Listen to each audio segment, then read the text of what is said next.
Bonjour, je suis Frédéric Tinel, âgé de 58 ans, père de 4 enfants. Je gère une société de gestion immobilière.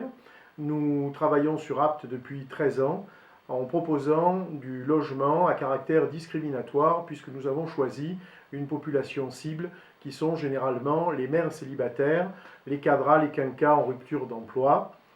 Cette activité menée depuis 13 ans nous ont amenés à côtoyer la précarité au quotidien, à voir que finalement, de nombreuses personnes ne cassent pas les arrêts de bus, ne brûlent pas les poubelles, ne jettent pas les frigos du 5e étage sur les camions de pompiers.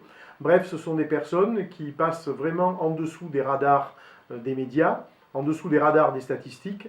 Ces personnes-là vivent dans une grande précarité, ce qui fait que par solidarité avec eux, quand le 17 novembre est arrivé, il était bien entendu que ma place était sur les ronds-points, à leur côté, pour essayer d'aider, de faire avancer les idées, les revendications de toutes ces personnes dans la précarité. J'ai envie de vous décrire, de vous raconter un peu notre histoire, l'histoire du parti Rassemblement Force Marianne.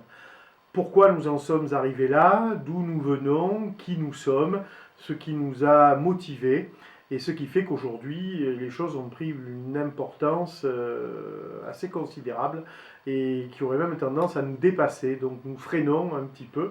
Pour ceux qui nous connaissent plus personnellement, vous allez reconnaître certains éléments qui sont nos turpitudes actuelles. Voilà, donc en novembre 2018, nous étions chacun d'entre nous, les 4 cofondateurs du mouvement, nous étions éparpillés sur différents ronds-points, que ce soit dans le 13 ou dans le 84, plus précisément sur Apt. Nous sommes tous descendus spontanément parce que nous avions tous une motivation qui était la motivation de tous les gilets jaunes.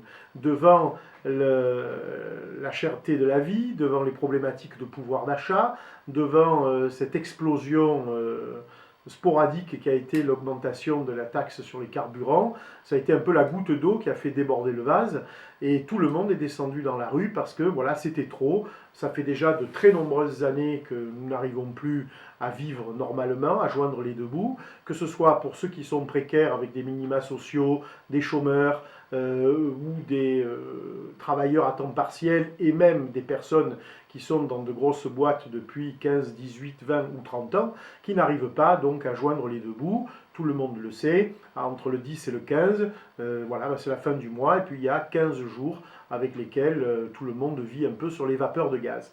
Donc nous nous sommes retrouvés sur les ronds-points. Que s'est-il passé sur les ronds-points? Il se trouve que nous avons fait société, nous nous sommes tous redécouverts, nous nous sommes tous rencontrés, et nous étions quelque part un peu des jeunes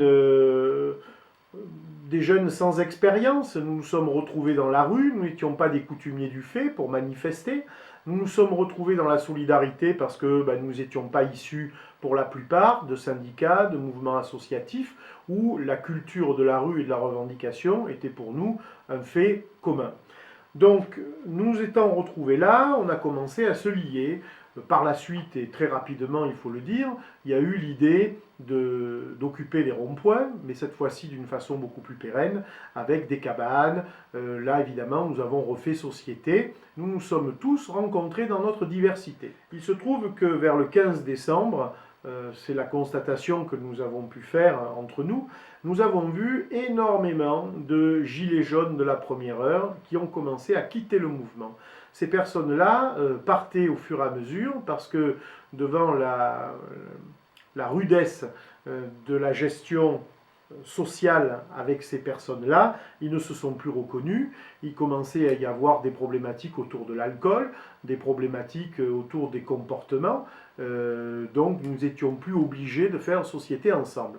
Nous avions cependant une grande émotion par rapport à ce que nous venions de vivre. C'était pour la première fois, nous nous retrouvions tous, le peuple de France, les citoyens de la République, nous nous retrouvions tous ensemble sans être chapeautés par un parti, sans être chapeautés par des donneurs d'ordre ou des bien-pensants qui rentraient dans le spectre de la sphère politique. Donc nombre d'entre nous sont partis, ont quitté le mouvement, et devant cette hémorragie, nous nous sommes retrouvés à quelques-uns en nous disant, mais là nous sommes en train de perdre un trésor national, c'est un véritable trésor qui nous file entre les doigts. Et donc nous avons décidé, amicalement, de rattraper les uns les autres, de leur dire, de leur faire prendre conscience de cette richesse que nous partagions enfin. Nous en avons récupéré beaucoup, nous avons été amenés à faire un deuxième groupe, un sous-groupe, et puis nous avons quitté les ronds-points. Les ronds-points après ont explosé entre eux, parce que toujours pour ces mêmes problèmes qui n'ont jamais été résolus. Ensuite également pour d'autres problématiques qui sont la récupération politique des ronds-points par certains partis d'extrême, il faut le dire. Et nous ne nous sommes pas retrouvés, nous, gilets jaunes citoyens, dans une récupération politique et partisane. Pourquoi pas de récupération politique et partisane? Parce que, jusqu'à présent, la politique nous a enfumés pendant ces 50 dernières années. Nous avons tout essayé, ou presque. La droite, musclée, modérée, la gauche, très sociale, ubuesque, la gauche financière, la gauche prolétaire par devant, et puis par contre quand il s'agit de son enrichissement personnel, ça devient facilement la gauche caviar. Donc si vous voulez, nous ne sommes pas dupes, nous ne sommes pas, comme dirait Alexandre Benalla, nous ne sommes pas des lapins de 6 semaines. J'aime bien faire ce genre de petites allusions, je trouve que c'est quand même d'actualité. Bref, nous ne sommes pas dupes, donc pour nous, la politique, c'est quelque chose maintenant qui ne peut plus nous rassembler. La politique politicienne, la politique des partis, basta, c'est fini. Voilà. Alors, les gilets jaunes, pourquoi les gilets jaunes n'entrent pas en politique? Pourquoi les gilets jaunes n'ont pas formé de parti? Pourquoi les gilets jaunes restent comme ça dans une revendication?